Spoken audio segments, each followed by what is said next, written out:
Bienvenidos. Estas son las noticias más destacadas de la OEA. Esto es OEA News, el informativo de la Organización de los Estados Americanos.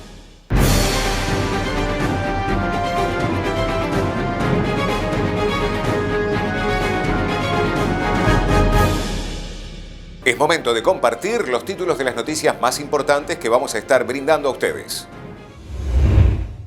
Luis Almagro participó del webinar Cómo ayudar a la MIPYME a mitigar el impacto del COVID-19. MAP OEA condena el asesinato del líder Aramis Arenas Bayona en Colombia. INOEA Migración y el interés superior del niño en el contexto del COVID-19. Día de la Afrocolombianidad se celebró el jueves 21 de mayo.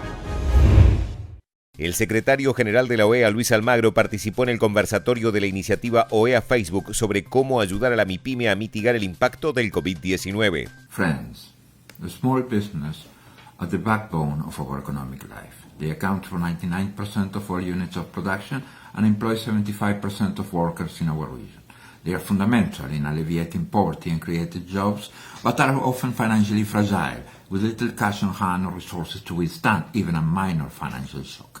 This vital business provides local amenities and experiences that enrich our life and anchor our communities, and they are a critical source of income for their owners. A subset of a small business, young business, which are 0 to 5 years old, are the primary drivers of net job creation and productivity growth in several of our countries.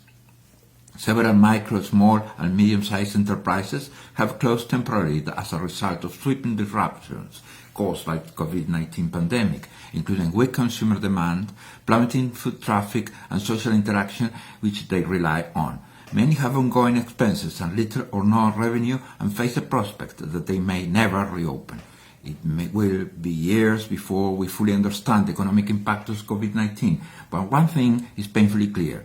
Most small businesses are fighting for their existence. The threat is even greater for the millions of workers that they employ who have been confronted with permanent layoffs, temporary furloughs, or reductions in hours and pay. These are the restaurant servers, hairstylists, childcare workers, hotel front desk clerks, tour guides. They are disproportionately female, often single mothers, older workers, immigrants, minorities. The public health crisis has disturbed the work routine of millions of low-income workers living in or near poverty without adequate health insurance coverage. The magnitude of the shock to demand for a small business is hard to overstate. Are considered essential for delivering more inclusive development, and their long-term viability depends on all of us understanding that their current needs are in the middle of this pandemic and how these needs will be different when the pandemic is over.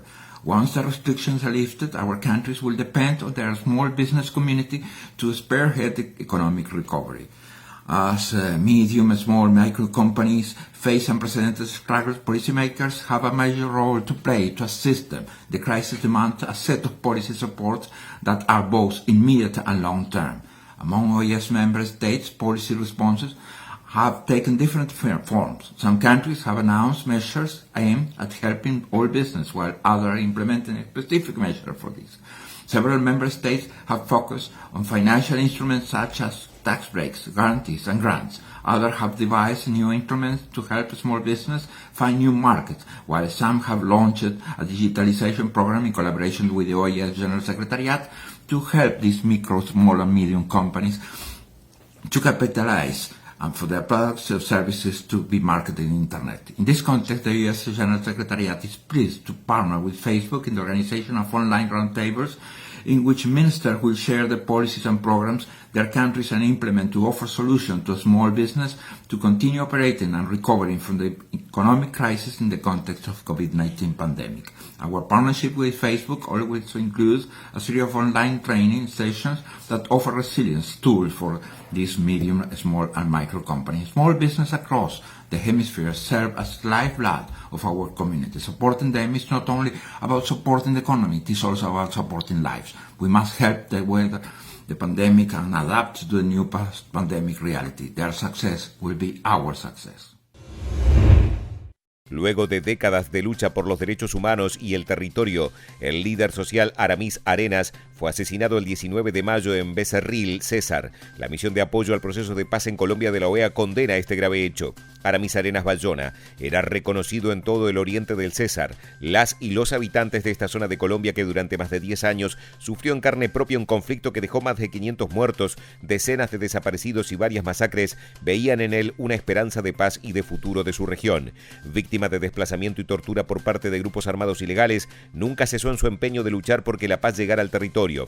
Quienes le conocieron lo definen como una persona comprometida, lúcida e íntegra y aseguran que su muerte ha sido un golpe duro para la región. Su vida de liderazgo lo llevó a vincularse a la organización comunal, a emprender la defensa de los derechos humanos y de la paz en esta zona del oriente del César. Además fue candidato al Consejo Municipal de Becerril y adelantaba hasta el momento de su muerte un proyecto turístico de desarrollo sostenible y mejora de las condiciones de su comunidad.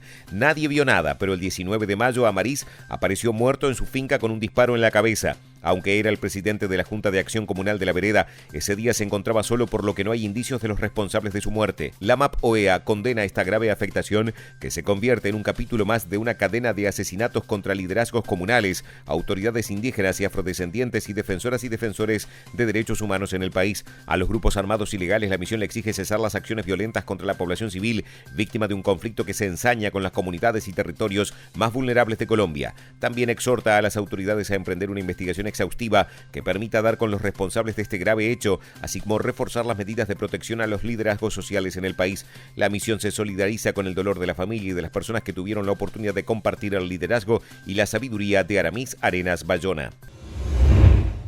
El Instituto Interamericano del Niño, la Niña y Adolescentes de la OEA realizó el webinar Migración y el Interés Superior del Niño en el contexto del COVID-19, junto a la especialista técnica del Programa Regional sobre Migración de la Organización Internacional para las Migraciones, Graciela Inser. El año 2019 tenemos un total de 56 millones de niños, niñas y adolescentes, lo cual corresponde al 21% del total de personas migrantes en todo el mundo. Y para finales del 2018 teníamos 31 millones de niños, niñas y adolescentes desplazadas. Entonces, nada más para conocer un poco cuáles son los números que estamos manejando de personas que se están viendo afectadas cuando estamos hablando de personas menores de edad.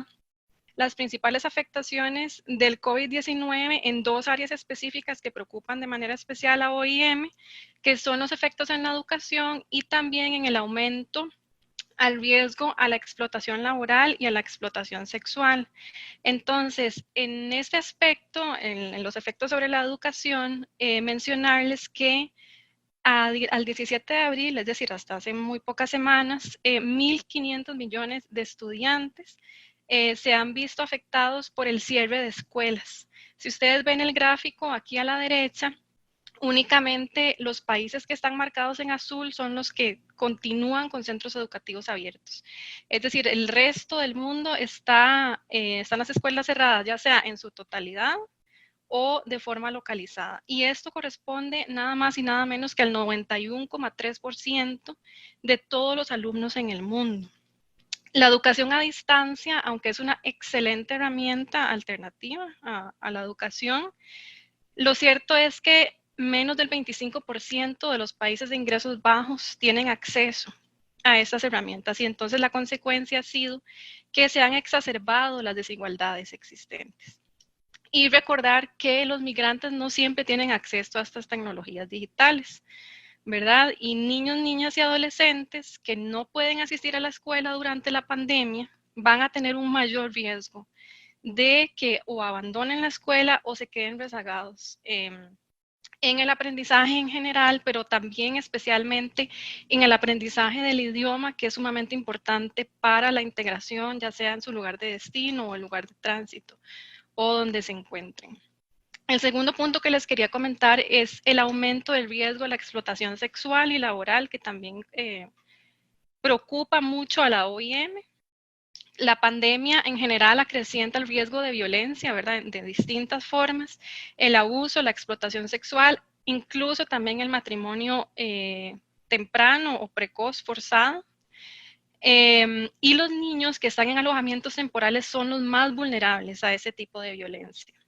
Recordar que la explotación sexual también ocurre en línea y más bien ahora hay mayor riesgo de esta forma de explotación también mediante publicación de videos pornográficos, por ejemplo. En contextos de cuarentena o confinamiento hay muchas formas de violencia también que aumentan. Entonces, niños, niñas y adolescentes pueden ser objeto de abusos, por ejemplo, dentro de la misma familia, dentro del mismo seno familiar. Y recordar que la explotación laboral, incluida la trata de personas, tiene una relación directa con la inseguridad financiera, con la pobreza y la marginación. Y es por esto que estamos esperando ver más de estos casos. Los jóvenes migrantes son de los más afectados, los que tienen mayores riesgos de sufrir explotación laboral o trata de personas con fines de trabajo forzoso, ¿verdad? Porque tienen un doble riesgo, tanto por ser personas migrantes como por ser personas jóvenes. Y también tienen más probabilidades de estar desempleados y de trabajar en la economía informal. El jueves 21 de mayo se celebró el Día de la Afrocolombianidad. La misión de apoyo al proceso de paz en Colombia resaltó los aportes, enseñanzas y compromisos de las comunidades afro para seguir avanzando entre todos y todas en la construcción de un país en paz.